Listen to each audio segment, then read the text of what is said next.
Hey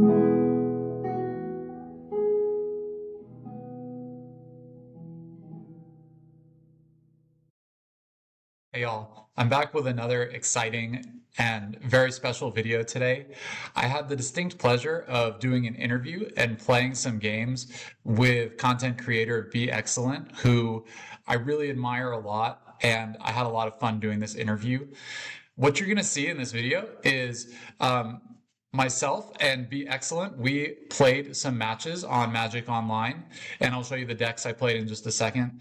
And you're going to hear during that time our interview that we did with lots of great information, great insights, and I think it's going to be a treat for you.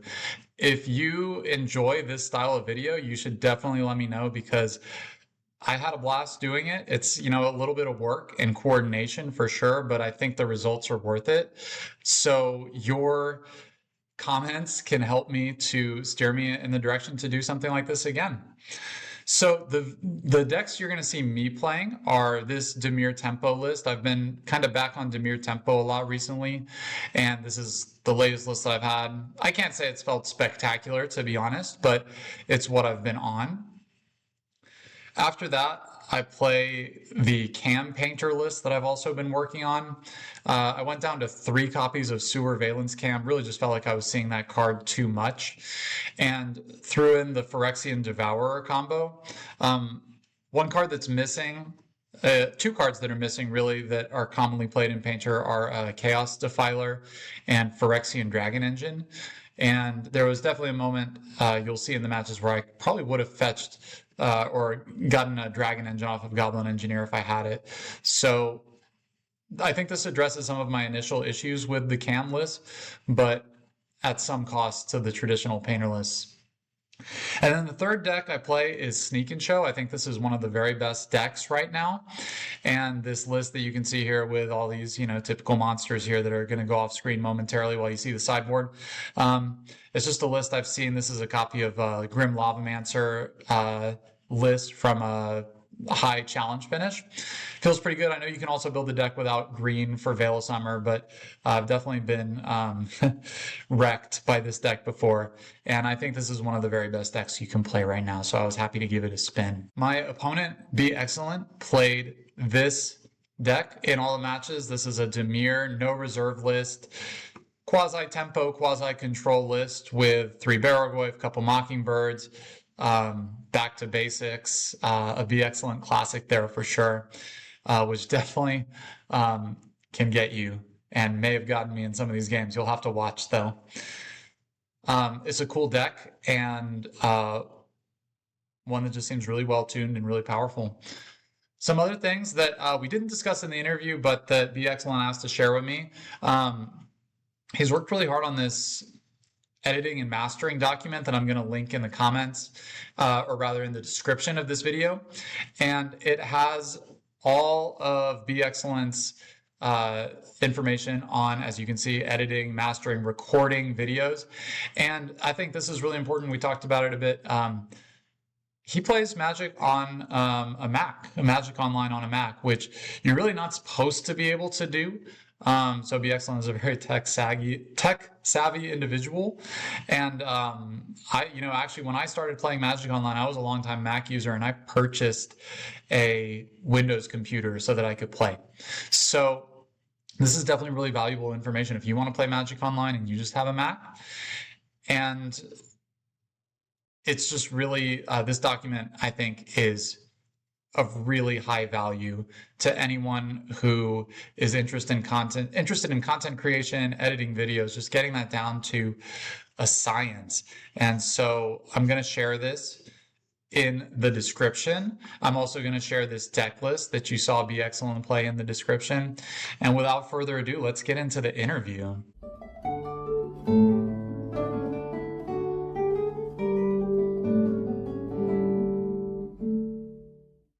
Hey y'all, I'm here today with a very special channel guest. I have with me BeExcellent of YouTube Legacy fame.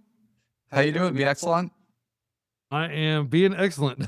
I'm Yes, feeling sir. great, dude. How's everything going with you, Grindstone-Cowboy? Yeah, man, it's awesome. It's a beautiful day here in Texas before it gets too incredibly hot and oppressive. And it's just a great day to talk about some legacy and get some games in. Most definitely. I am hyped to play against you. You and I are frequent opponents, and I've learned a lot from playing you and also watching your channel. Thank you. Yeah, likewise. Actually, funny story, which, my channel started as a cephalid breakfast Nadu channel, and I got my very first high level of intrigue for Nadu when you had a video quite a long time. I think you were playing on Cockatrice even. It was before it was released, and just going so hard with Nadu triggers in breakfast, and that moment was like, I have to play this deck. I have to play this card. This is sweet. So I owe that to you and your channel. So thank you. Thanks, man. That means a lot to me. I had a blast recording and experimenting with Nadu, and I'm very proud to have I guess I think intuitively everybody knew it was going to be a completely busted card, but to show it before anybody else got access to the cards, using Cockatrice, which is a very powerful open source free tool that you can use to playtest online. Granted, the caliber of the players that you're going to encounter when you play on Cockatrice is going to be lower generally than what you'll encounter in legacy leagues or challenges. I do think it's a great place to play test, and you will occasionally if you are liberal about banning people that are clearly not that interested in getting better, Mhm. for example, or just toxic. You encounter a lot of that too on a free service. It doesn't filter out anybody, so anybody can join with their pet deck from 20 years ago and waste your Sure. time. Testing non-legacy power level spells and just kind of trying to lock you out for the lulls. Sure. Right. A lot of prison style decks and stuff on there. Yeah, I love Cockatrice, and it's a shame the user interface isn't more appealing, Mhm. but frankly it's not. And also it is a downloadable software.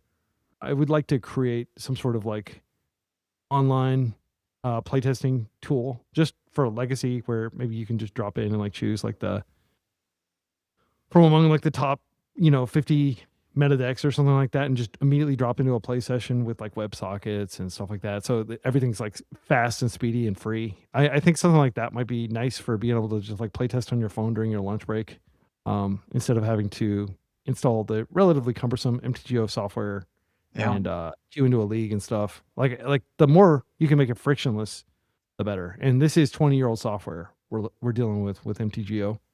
Yes, it is. It's not the most high tech, but yeah, what you're saying does sound very appealing. Yeah, keep us updated. Awesome. I'm not sure if I'll build it, but it's certainly within my range Yeah. as a developer. It's just Yeah. a question of time and energy. Yeah, definite passion project there. Um, Speaking of things that you would like to accomplish with magic or um, content creation or what have you, what are some goals that you have for yourself for the next year or more general in the future with regards to Magic the Gathering? Well, I'd like to get better at the game. And that's what I'm trying to do by punting a lot on the internet for people to laugh at and occasionally point out stuff that I haven't picked up on myself, like, oh, you keep losing because of XYZ. And a Yeah. lot of times those comments are just frankly wrong, because there's a lot of misinformation and groupthink cargo cult mentality among Magic the Gathering players, just like there are among players of any game, or really people in any field. uh the saying is um people have this delusion, and the remedy is practice, essentially. In theory and practice are the same. In practice, they're not.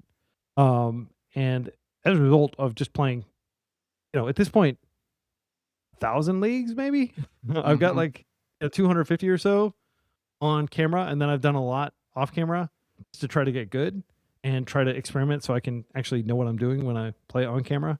Um, I would say that the average paper player who doesn't play on MTGO has no idea how much EV they're leaving on the table in terms of things they could be doing more optimally with their ponders, their brainstorms, their wastelands, other high skill cards. Um, their mulliganing decisions, their sequencing decisions, when to push hard. Am I the control or am I the beatdown? Like all those different things, heuristics that I developed playing online. Like uh, I think Javier Dominguez, I can't remember his name, but like I read his article about heuristics, um, where he essentially says that you should always untap, then play your land, then attack, then cast spells. And like if you do that, unless you have like a really good reason to not follow that sequence, then you're like wasting a bunch of clock Yeah. thinking about, okay, should I play my land before or after attack? And stuff like that. And like at the end of the day, you just need to make as few decisions as absolutely necessary. Brian Cook, the Epic Storm, says like he'll go to a tournament and he'll only really make like 3 or 4 conscious decisions throughout the entire event because everything else is just autopilot because he's got so many reps and his heuristics are so strong and his instincts. And that's where I'd like to get, frankly. Yeah. And I think that's just going to come down to a lot of practice. But that's like as a player, as a content creator, like I don't really think of myself as a content creator. I think of myself as a player who puts out videos of his play to improve and to hopefully help others improve. And then my secondary goal, of course, is to get more people into Legacy because I love Legacy and I want to see it thrive and I want to see it regardless of what happens with like the Pro Tour and stuff like that. Like I don't really care about any of that stuff because like I'm in a privileged position where I don't care about like Magic like long term in terms of my sustainability. Like I have it would be nice if I could make extra money, sure. But like that's not my goal, and I think that probably shouldn't be your goal either because I don't think that that's going to work out for you. Like the odds are definitely stacked against you if you want to become like Andrea Mangucci, one of my Magic heroes. Like he can basically play Magic all day, right? Like I guess Bosch and Roll and Thraben Yu and Epic Storm guy Brian Cook, they are like I think Brian Cook still works a day job, right? But I think that Thraben Yu guy and Bosch and Roll, they are actually like full time content creators. But that is not like where I want to be, frankly. Like I don't aspire to do that. I like working as a software engineer, and I just enjoy playing Magic, if that makes sense. Yeah, that's great. I mean, I will say, like, for me, even just getting into YouTube in the last year, the added feeling of responsibility to this hobby that I enjoy is definitely something to consider. And I think it is important to have parts of your life that are saved for pure joy, parts of your life that are saved just for your own enjoyment. And yeah, not feeling like you have to have that mentality of hustling for money and stuff like that. And so that definitely resonates with me. Obviously, for myself, I would say I would like to see my channel continue to grow and to be able to put out regular content. I do think it's very rewarding, but at the same time, I agree. Like it's good to not to put too much pressure on it, and so I definitely agree with that perspective. If you actually, let me just ask you to complete this sentence here. So many legacy players would become better at the game if what? If they played more. I Yeah. think the main problem is just there's way too much theory crafting and there's too much reading about Legacy, and there's not enough like first person playing Legacy, and a lot of that stems from the fact that it's hard to find paper leagues or paper tournaments. Like if you live in New York or you live in Dallas, for example, we have a weekly that we get like 20 to 30 people, and we're proud of that. We're proud of that momentum. And I know down in Houston, which is not far from Dallas. For anybody who's not familiar with Texas, it's like a 4-hour drive, and I've been down to Houston twice to play now. Hmm. It is it's rare that you have like a local paper scene. So my humble advice to everybody listening to this who wants to get better, just play more. And if you can afford to play on MTGO, it does cost money. Dazes are like $10. Like a lot of cards are like counterintuitively expensive on MTGO. And that might put people off. Like, I'm not gonna pay $10 for Dazes. Like, and that put me off for years. Like I was Yes. just like, yeah, I don't really want to play on MTGO. I'll just play occasionally, like on Cockatrice. But like Cockatrice, sure, that's a great stepping stone to playing on MTGO. But if you can put down like I don't know $1,000, which is not trivial for a lot of people, to buy the cards and buy enough tickets to play a bunch of leagues, and eventually you can kind of air quotes go infinite, where you're good enough that you're regularly, for winning leagues and stuff. Especially if you stick with one deck. If you're like constantly jumping around, you're gonna have to constantly buy new cards and stuff. But if you just choose like, I'm gonna get really good at Blue Red Delver, or I'm gonna get really good at Blue Black Tempo, or I'm gonna get really good at playing Storm, or something like that. Like you can grind a lot, and you can eventually basically pay for your hobby, and like that is paid for by the people that are like experimenting like crazy like me that are losing a lot. Right. So or put like constraints on themselves to build like no reserve list decks that are less powerful, frankly, than the fully Yeah. powered reserve list decks. So my, again, to succinctly put it, play more. Yeah, definitely. I agree. And for me, I think that getting in those reps was a very powerful thing. It just reached to the point where I felt like playing once a week, 3 matches, it's such a small snapshot of Magic and the possibilities that you really have to be very familiar with. And like you said when you were speaking about Brian Cook, you just have to be automatic with all those procedures of playing a single game. And I think that comes with a lot of reps. So I definitely agree. I also think being willing to play more stock lists, there's so many elements of being a good player. Building decks is one of them.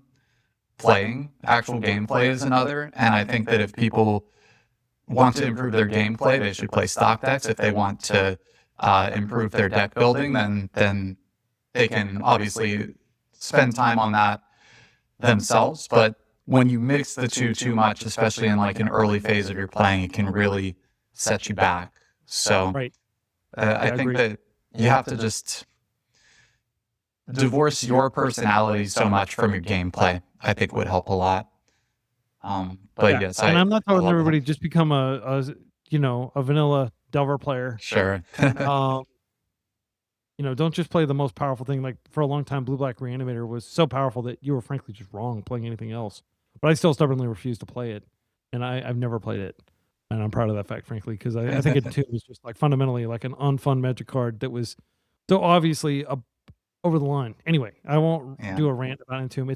It's dead. Everybody can accept that it was, like we're happy to see it gone. I know that maybe some of your listeners are like Reanimator players, but yeah, like Reanimator is still alive. You can still play it. It's just not incredibly overpowered like it used to be, which is a good thing for everybody who wants to play anything else, because it creates options. But to your comment about just picking up a good deck, one of the things is you want to know whether it's your own play skill that is to blame for you losing or your deck construction. And if you choose a deck like Delver that is 50-ish% against the meta and it's proven and stuff like that, you don't have to question the deck construction. You can just focus on your own play decisions.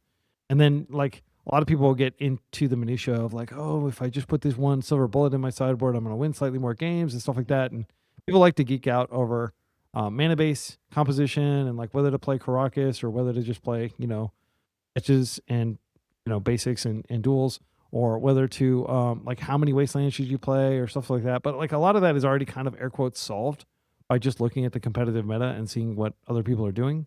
But like I think one problem that people often have is they'll see like a 75 that does really well in like some Japanese tournament or something like that, where the meta is completely different and the philosophy around playing is completely different. And they'll say, "Oh, okay, well, I'll just pick that up," and then they're surprised that they keep losing when, maybe that the performance of that deck was an outlier. But if you choose like Blue Red Delver, where and when I say Delver, I'm not literally like Delver of Secrets is not the optimal way to build that now. I think the optimal way is with otters and stuff like that. But then at least you can focus on, okay, how did I screw up this game? What could I have done differently? And the other thing I'll say is whenever you lose at Legacy, this is something I learned from Andrea Mengucci. Whenever you lose at Legacy's a format where there's so much agency and there's so much skill expression that like if you lose, it's almost always your fault, unless you just like the other day I played against Oops All Spells and I had a double force hand and they just happened to be able to win despite that. That's frustrating, but that happens, and there's you were not going to win that game, period. There was no way to win that game. It's just like if they can beat a double force hand, that's just that. But Um, Usually, like 90+% of the time, a game is going to go long enough where there were decisions that could be made. And when you lose, don't get salty, which is off, like even the other day, I got salty because I lost a favorable matchup. But then I slowed down and I started thinking about like the decisions I made along the way and like how I could have potentially played slightly differently to give myself just a little bit of an edge. So that even though like I flooded out, maybe I could have gotten an extra card if I'd not chumped with Tomio and if I instead attacked, and then if I'd not cast the Thoughtseize to give me an extra turn against the Murktide that I was trying to remove and stuff like that. Like, don't like let your emotions cloud your judgment there. Like really pick apart your play and divorce yourself from it and just pretend you're looking at somebody else's game. Okay, what could they have done differently to have potentially survived another turn against this Murktide and maybe miracle top deck like a Shield's Edict or a Plow or something like that, right? So that would be my humble advice is um play top deck early on and just get good with it, and then try not to be emotional when you address your play, and to stop after the game is over and think about it. Don't just cue into the next one saying, I need to get this bad taste of defeat out of my mouth and just win one, because like the real learning comes from defeat. Yeah, that's true. When we win, we don't really think about it. And even if you notice something in the moment, like, oh, I tapped this land and I should have tapped this land, or subtle signs that you're really not playing as tightly as possible, when you win that game, you just move on mentally. And you don't think about those things as deeply anymore. So I agree. I think for me, at least, the pain of loss is part of the learning process. And yeah, it's just Absolutely. part of how it goes, and it's painful, and you do have to, yeah, like I can be salty sometimes when I lose, or I can play too fast and not be thinking as deeply as I need to, and those are all parts. That's part of correcting the ship and really getting your playing tight and keeping it tight. And sometimes we can go through periods where we're not playing as tightly, especially I think on Magic Online. Um, you can just kind of be on autopilot, and you have to get out of that. You have to be able to get into that, but you have to know when to get out of that too, and things. So on your channel, I know that you have really started to focus on building budget legacy decks. What led to your passion for that particular project? And do you have any thoughts on the reserve list? Yes. So abolish the reserve list. Like I really can't say it enough. If you want to like, unfortunately, Wizards of the Coast is a giant corporation. They don't want to get sued by all these, people that have like stockpiled dual lands and stuff as their retirement fund. And I meet these people all the time, and they're like, "Yeah, there's my retirement fund." And I'm like, dude, put your freaking money in the stock market. Like, what are you doing? Why are you holding all these cards? Like, I'm sorry, Magic is not an investment. Yes, uh, I do agree. like I think it's the same kind of people that buy a bunch of gold and think that they're smart. uh, it's it's a speculative asset. It's a commodity. Uh, yeah, like gold is 0% of my portfolio. Magic cards, it's a game. Like these are game pieces that I have to buy to be able to play the game that I love. I don't. I think anybody who is basically counting on Cradles appreciating forever, maybe they will correctly, but I mean, look at like what happens to like Netrunner when the game died. Like you can buy like probably full sets of those cards. Vampire the Masquerade, any of those cards, those games that went out of print. Eventually, the market will just evaporate, and um, there will be a bunch of people trying to offload at the same time, and the value is going to go to zero. Like, so I would encourage people to not think about Magic as an investment. And actually, if people don't think about Magic as an investment, we'll stop having like Rudy from Alpha Investments, like stockpiling as many intuitions as he can get, try to own the market on intuition, which is a valuable game piece it has a unique functionality in Legacy that, it should be like a 25-cent rare. But instead, because of the reserve list, it's like, I don't know, $100, $200. Candelabra of Tawnos is only played in like one deck, but it's like $1,000. Tabernacle, just because of its rarity and because they won't reprint it, is like thousands of dollars. And like basically every Lands player has to get that. So it just becomes this huge hurdle, and it's not going to go away. It's going to be a ratcheting effect. Um, Mhm. And you're seeing this with Dual Lands. Like, okay, what's the price ceiling of an Underground Sea? Well, if you want to play many of the best decks in Legacy, you're going to need Underground Seas. And so maybe, I mean, right now it's like $1,000. If you want an FPB one, like I like to play the nice FPB ones. That's like $2,000. And, like there's no reason to expect them to not cost $5,000 in, a few years, right? Like there's no, the only thing that's keeping it from going up is because it's so prohibitive that like fewer people are getting into Legacy. And so what I'm really passionate about is getting more people into Legacy. I know that the EDH players are driving up the price of Dual Lands, and it's unfortunate, but that's, if EDH dies in popularity, and a lot of Dual Lands come on the market, maybe the prices will go down a little bit, but yeah, I don't know. I don't know what's going to happen other than like a whole bunch of Magic players start to reach the age where they start dying, and then like estate sales open up and stuff like that, and then like there's just more, because I don't sell cards. It's a pain to sell cards. So I basically just acquire them. Yeah. And, I do the Andrea Mangucci thing, buy high and never sell. And as a result, like I just assume that all my cards are going to be a total loss. But that's like, financial advice, I guess. But my whole point in playing these budget lists is I want to get more people into Legacy. And also I want to show that there are lots of decks that don't cost a fortune. Because I think Legacy, it's kind of like unfairly maligned as just like this rich kid format or whatever, right? Or it's like only 40-year-old lawyers that can afford to play Legacy and stuff. And that's true to a point. Like I know a lot of 40-year-old lawyers that play Magic because it's not expensive for them with their purchasing power. It's not that big of a deal for them to go get like a Tabernacle or whatever and play their lands deck. But, for a university student or high school student, it's a lot of freaking money. And even a lot of the decks, like I'll publish like a list and I'll be like, you can build this deck for less than $1,000. People are like, $1,000 is crazy money. Yeah. I could build like 500 decks for that or whatever. And it's sad, but that's just what it comes to because of this fateful decision that Wizards Coast made due to Chronicles backlash. Oh, you can't reprint my cards. This is my retirement, whatever. And so these, these people who were just born earlier than everybody else, essentially, it's the same story as everything else, right? Like, we were born too late, so we're poor. But basically, that's how Magic the Gathering works out. Yeah, I think that's unfortunate. One thought I have about investing in Magic, like obviously the cards maintain value, and I'm certainly willing to trade. And lately, I have been unloading just a little bit of cards, like to friends and stuff like that, that I never play with and have some value. But I try to think of that as permanently fun money. Like I really hope to never be in a financial position where I have to unload Magic cards to pay for like a serious bill or something like that.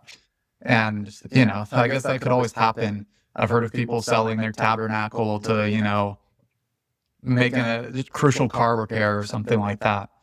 But to me, I don't mind thinking of them as investments of sort, but if I liquidate that investment, it will probably be either to buy other Magic cards or to similarly, just spend it in an irresponsible way.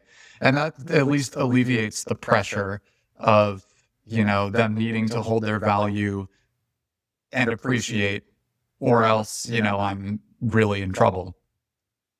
Yeah. Yeah. And what happens is when you own a lot of a resource, you get this NIMBYism kind of reflex, and you're just like, oh, but now, like there are probably a lot of people who are really genuinely against removing the reserve list, and would like lobby hard or would sue. So I don't think Wizards will ever abolish it, unfortunately, because they're not of that mindset. They're of like, hey, I worked hard for years and like plowed all my savings into this, and they genuinely treat this like an investment. And unfortunately, that's just the situation we're in. Technically, Wizards of the Coast could print like snow duels or something. That'd be a functionally different card. That might trigger lawsuits. I don't know, but like if they did that, that would be great. That would be interesting. Yeah, or they could print like some other kind of like, even if they had like a dual land where instead of shocking you, it gave your opponent like a life or something like that.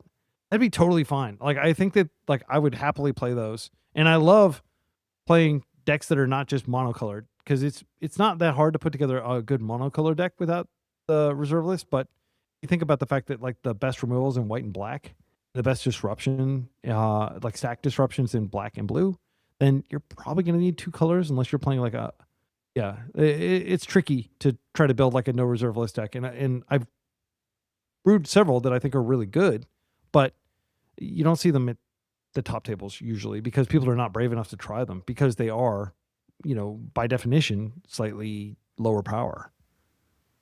Yeah. In the right meta, though, I mean, sometimes if I'm playing a tempo deck and I have two wastelands in hand, I picture, okay, I'll keep this hand. I'm going to wasteland my opponent out of the game. And they just start like basic island, basic plains, and the whole thing unravels right there. I mean, that was just the game. So I do think there's metas where having that mana base being more reliant on basics is actually advantageous. So I think that's really cool. And I think that apart from you, I don't really think that's being explored to the degree that it could or should be. So I commend you for that. Thanks. When you sit down to play Legacy, what do you think the experience should be? And do you think that current Legacy lives up to that expectation or falls short? I would say if you remove oops all spells from the meta's like perfect.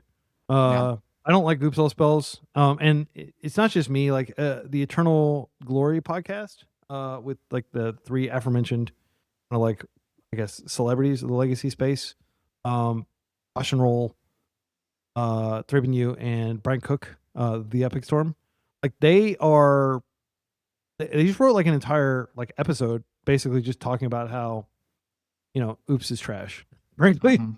And certainly like losing with a double force hand to oops is a real feel bad. And then you think about like all the people that are playing like white red Ocelot Pride and stuff that are just being completely destroyed by this deck, and just hoping to dodge it in matchups and stuff, right? And to boot, it's just like a low skill deck. Like I could probably teach my 8-year-old son how to play oops to beat like to get to a 50% win rate on Magic the Gathering Online. I like it's just kind of a dumb deck, frankly.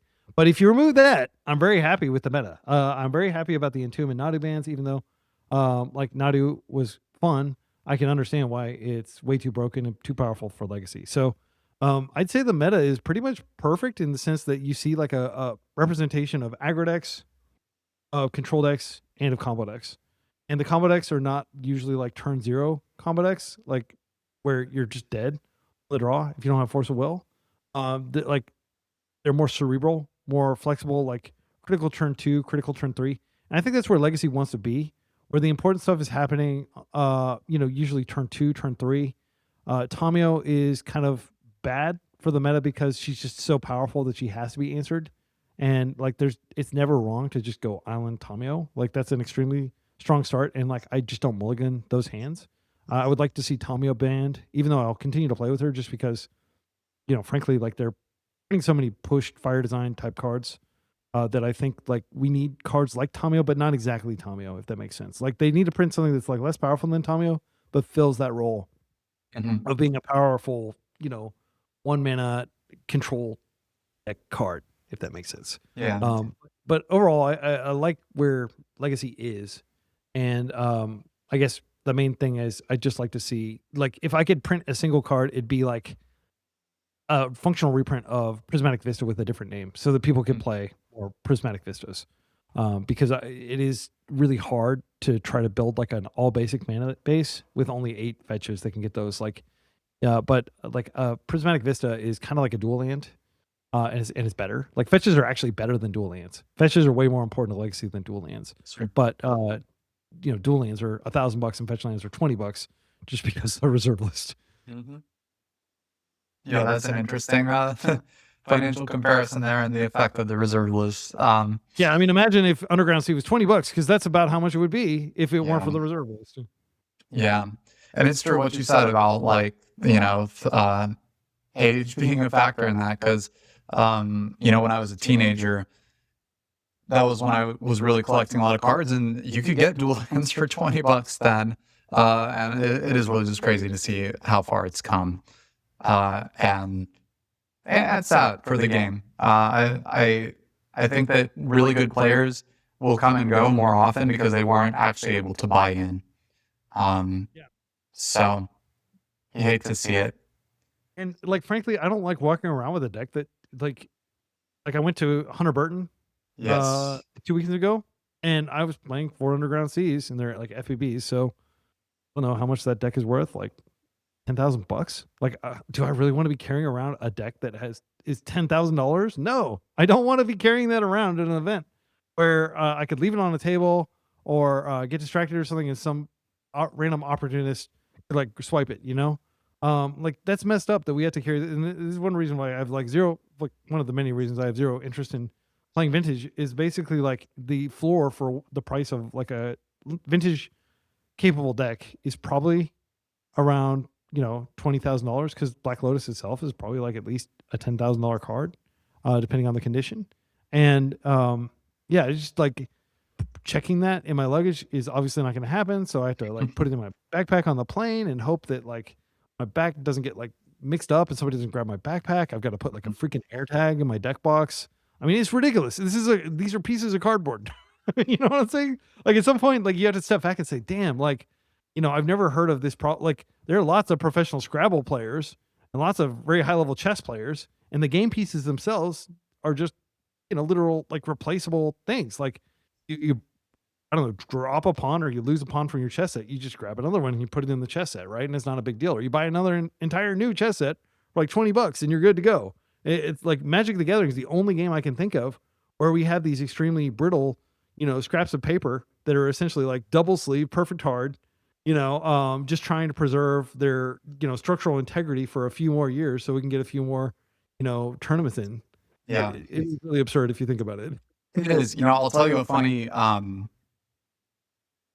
not exactly dream, maybe nightmare that I have, but a fantasy of some variety is I always picture this apocalyptic world where the only way that you can really interact with people is by dueling them in magic.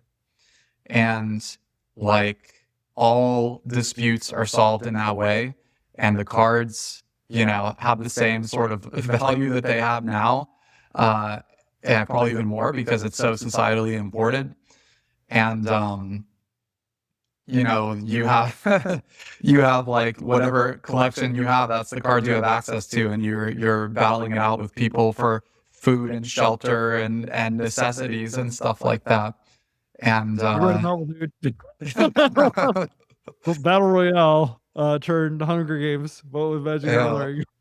and things like the reserve list and like the personal security issues that you go through of like carrying around these decks is like a big part of that. Uh, though that would be a surprisingly chivalrous apocalypse, actually, or surprisingly civil compared to the violence that such a society could really have. Yeah, I But like Mad Max type stuff. yeah, but it's like a weird fantasy that I have, and really I'm just a prepper. That's all this MTGO, everything I do. I'm just prepping for that reality. Um, what made you want to make content for Magic? And was there like a final event or precipitating cause that was like, okay, I'm recording this league, I'm doing this, I'm putting this on YouTube.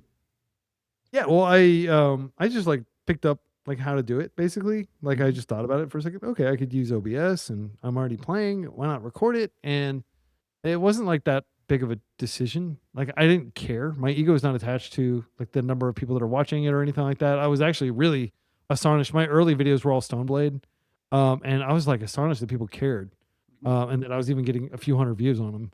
So I was like, cool, I'll just keep publishing them. And then once I started doing it, I was like, well, I might as well get really good at announcing and like be deliberate in how I'm announcing things and try to like get better at making plays, get faster at deck text. That's one thing I'm really proud of. My deck texts are like a minute long usually. Because Yeah. I'm like very fast and at expressing what I want to say and then figuring out how to not talk is another thing. Like I could ramble about stuff, but I try to keep it like topical and just really like keep the league as concise as I can now.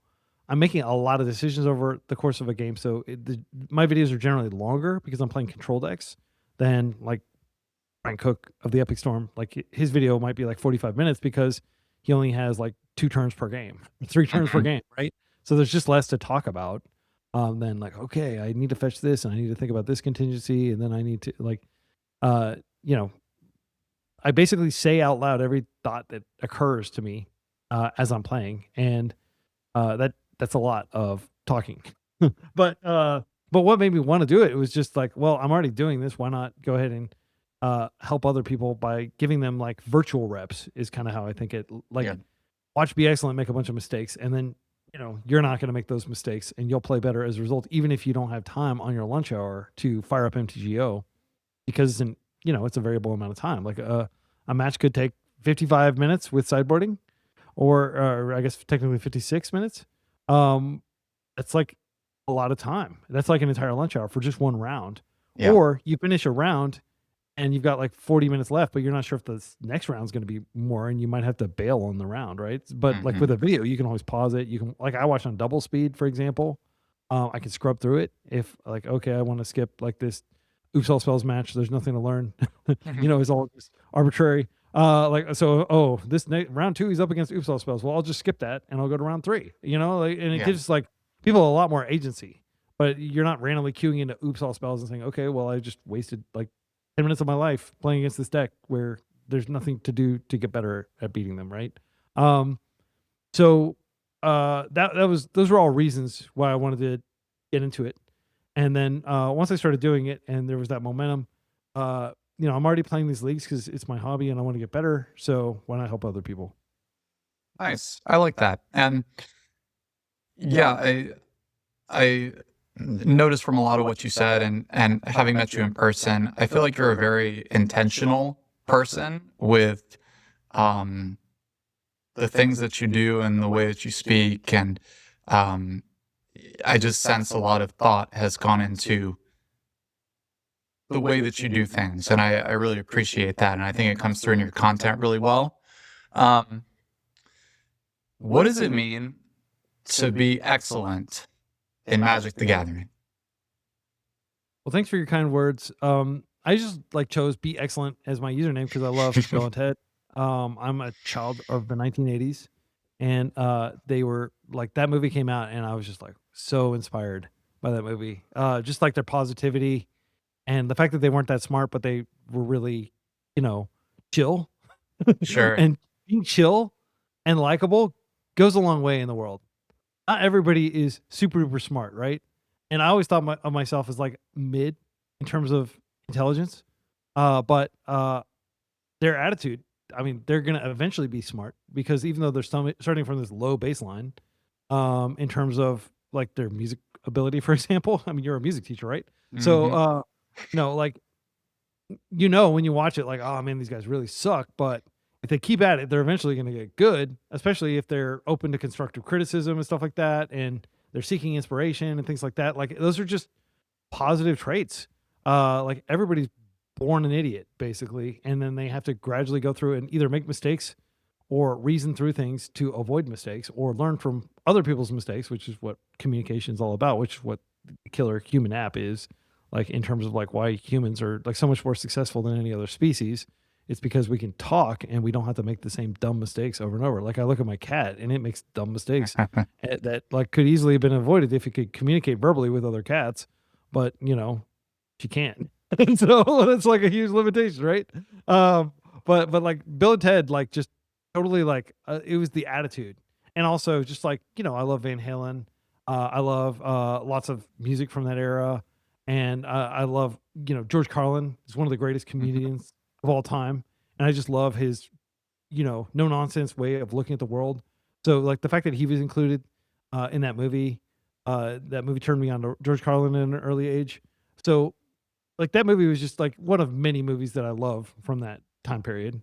That I got to show my kids, like Terminator 2 and stuff like that, like awesome movies from that era that they kind of like reinforced that mental rigidity, like fortitude, not rigidity, and just being tough and like understanding that like the entire world can think you're totally crazy, that doomsday is coming, that judgment day is coming, but you feel conviction that it's coming and you need to prepare for it, right? Like things like that. Like and The Matrix is another great movie, right? Also with Keanu Reeves. That teaches you like to like that you can kind of bend the world to your will if you really like put in the time and effort, right? Um so those kind of like positive messages of like you can do it, like it's very easy for somebody who's intelligent to sit back and like think about things and become extremely cynical, um and just think like there's no point to any of this is all a bunch of nonsense, like the world sucks. And I think like you could look at Legacy as a kind of like analogy or an analogous thing. Like, okay, it's there are all these, it's poorly managed. The bands happen way too slow. You got these fire design cards that are designed for 100 card singleton formats that are screwing up our format constantly. I mean, like Nadu was obviously an R&D mistake. There's no way around it. It was just an R&D mistake. They admitted as much. Um, and then you've got like cards that just get so powerful because of the fire design. Like Entomb, I guess fundamentally wouldn't be that bad of a card if you were just bringing back like a whole break whole breaker horror or whatever, or like a tight spot tyrant or something. But no, you're bringing back Atraxa, you're bringing back Archon of Cruelty, and so like those new cards kind of ruined Entomb and things like that, right? Like it's easy to be like, damn, what the hell's wrong with this format? Like screw this format. And then like the reserve list making everything ridiculously expensive, and like they're just you can't play in paper anymore. Like all the legacy scenes are dying out, and like it's easy to like feel that. But like, what would Bill and Ted do if they were into legacy? They go out and they bring more people into it, right? They would be like finding bright spots to celebrate. They'd be finding things like, for example, like the otter deck. Like I love the otters, and that's just such a cool addition to Legacy. Now that like otter has become the dominant form of silver, for example, like that's something to celebrate. The fact that like this boomerang basics, or up the beanstalk. I know people like hate on up the beanstalk, but it was just like this breakout hit. Like Wizards didn't even realize it was going to be so powerful, but it like gave control like a huge shot in the arm, right? Or this Storm of Memories card that suddenly made this $300 or $400 Ruby Storm deck like tournament viable. Like those kinds of cards just randomly crop up and like they're very exciting. So I know your question is, what does being excellent mean? Well, I don't know. Like continuing to refine and improve. But yeah, like Bill and Ted all the way. Party on. I love that. And whenever I first saw your content, I don't really remember what you were playing or really anything about that, but I remember being struck by your positivity. And I think people who play a lot of Magic online, there's definitely it's a more negative space even than I think paper play, because you're interacting not really live with people, and so you can express your saltiness at a higher level, which I think is not really ideal and not admirable, though I will say I am sometimes guilty of it myself. And I think that positivity is really important, and it probably helps to play better too. I mean, I think when I'm feeling good about myself, when I am, in a positive headspace, I'm probably playing better. So I definitely sense that about you and your playing and your content as well. Thanks, man. Yeah. So I do my best to stay positive, but like I do sometimes have to mute myself and just shout. Like when it like happens. when your opponent has like the double act, oops hand and stuff like that, right? Yeah, it happens. For me, the negative triggers are when I put a little bit more mental effort into it. Like, oops, it's just like, yeah, okay, double pack, all right, whatever. At least it's just took 5 Yeah, if you minutes. just accept it and move on, and you don't get all tilted and it doesn't ruin your Yeah, entire league. But if you're like, if like for me, I really do want to get trophies because I want to put these decks on the map. yeah, How do you actually get people to like take a deck seriously? You trophy with it. So sure. it is really frustrating when you're on like the fourth 4-1 because you keep running into the luckiest oops player, and it's hard not to like lose your cool at some point and just be like, what, ah, you know. Hmm.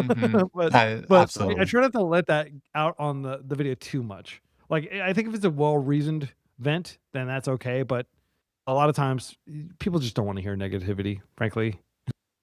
Yeah. They've got enough. The world's a terrible enough place. Like, and maybe people are like sheltered from it and they don't realize how horrific the world we live in is. But it's a terrible world. Like, this world is genuinely screwed up, and it's structurally screwed up, right? Like, it's always going to be screwed up. Like, I wish we could live in Star Trek, but we're going to live in the Expanse, and like let's make the most of it. Let's be positive. Yeah. Yeah, I think that's a good attitude, especially about our hobby and our game that we play. I think that if this is adding negativity to your life, you're doing it wrong. Um, I have just one other question here for you. So I know that in addition to the standard English Be Excellent channel, I know that you also have a Japanese language channel. And I'm just so curious as a fellow Texas man here, how did you become fluent in Japanese, and how did you make that channel a reality? So I've been studying Japanese. I'm 45 years old, so I started studying Japanese in undergrad, and so like but I just didn't. I switched to Chinese and I moved to China for a long time. Oh wow. So like I'm way better at Chinese than I am at Japanese, Mandarin and Cantonese. But the actual legacy player base is mostly Japanese and English speakers, and to a large extent, like European, like Italians are heavily Mhm. represented and stuff. I don't speak Italian or German or anything like that or Spanish, but um, I wanted to like it's just fun for me. My Japanese actually isn't that great. Like I haven't been recording videos, but I've actually been actively improving my Japanese with the goal of being able to do like much better when I do record leagues. But I think I've only got like 3 leagues up on that channel, but I'll publish a lot more. It's just like any other skill. You practice a whole lot. You read a lot in Japanese. You listen to a lot of Japanese language news and stuff like that. You just have to put in the time and effort, frankly. And I will tell you, Japanese is way easier than Chinese. If you're looking for like a Yeah. relatively easy language to learn, Japanese is a great one. And there's just a lot of culture. Like my kids love anime, they love reading manga, they love Japanese, music. They love K-pop more than they love J-pop. But like I try to get them into J-pop too. So it's like a fun activity. And then of course, like I go to Japan every summer. I'm very privileged. I know. But like basically I go and hang out there for like 10 or 12 days because I'm in China all summer. So like, why not go ahead and also, get a bunch of gaming on. If you go to Tokyo, go to Haruya Tournament Center in Takeda Nobaba. Um, that is the mecca for Legacy in Japan, and they have, I believe, 4 3-round events every single day. You can play Legacy, so you could, like in theory, play like 12 rounds of Legacy a day. I think. Wow. I think they have like a 9 a.m., 11. What is it? No, what it might not only be 3 rounds. I know there's like 11, 2, 5, and 8. I think I think there's 4 rounds.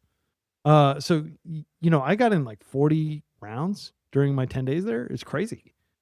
Yeah, that's cool. I've seen their maybe on MTG Top 8 or MTG Goldfish, I've seen the Haruya postings, and yeah, it's like daily legacy, like all the time. Yeah. So that would be cool to experience firsthand. That's Yeah. sweet. Well, this has been a really outstanding interview. Your insights have been really fun to take in, and I've just enjoyed hearing about your channel and your life and Magic the Gathering. I hope that you keep doing what you're doing, and thanks so much for coming on. Absolutely, man. It's been an honor. I will say that you're like just like the most positive dude. If anybody gets to meet grindstone-cowboy at a tournament, it's really tall and handsome and like looks like a cowboy. Like you could definitely put on a cowboy hat and look like a country singer All right. if you wanted Well, to. I Yeah, you like should try it, dude. Yeah. that. And just like super chill. Like you definitely give me the vibes of like somebody who is very deliberative and thoughtful in their play and also in a lot of the other lifestyle decisions they make and stuff like that. Like you're constantly kind of hoping for like, okay, what's actually optimal here? And you're also very like mild mannered, which I appreciate. I've really enjoyed watching your channel. I learned a lot about like breakfast, for example, from watching your Mhm. videos. I eventually do want to play Painter, so I'll probably be seeking out your advice for like no reserve list, deck lists, and things like that if you ever get back into Painter. But yeah, it's really chill. It's an honor to be interviewed by you, and yeah, anybody who's listened this far, I really appreciate you listening to my musings for so long. Absolutely, yeah. Thank you to everyone who listens and watches. It's what makes this whole YouTube thing fun. All right, well, thanks so much, and until the next time we meet on Magic Online or at some paper event, be excellent. Thanks for coming on. Excellent. And party on.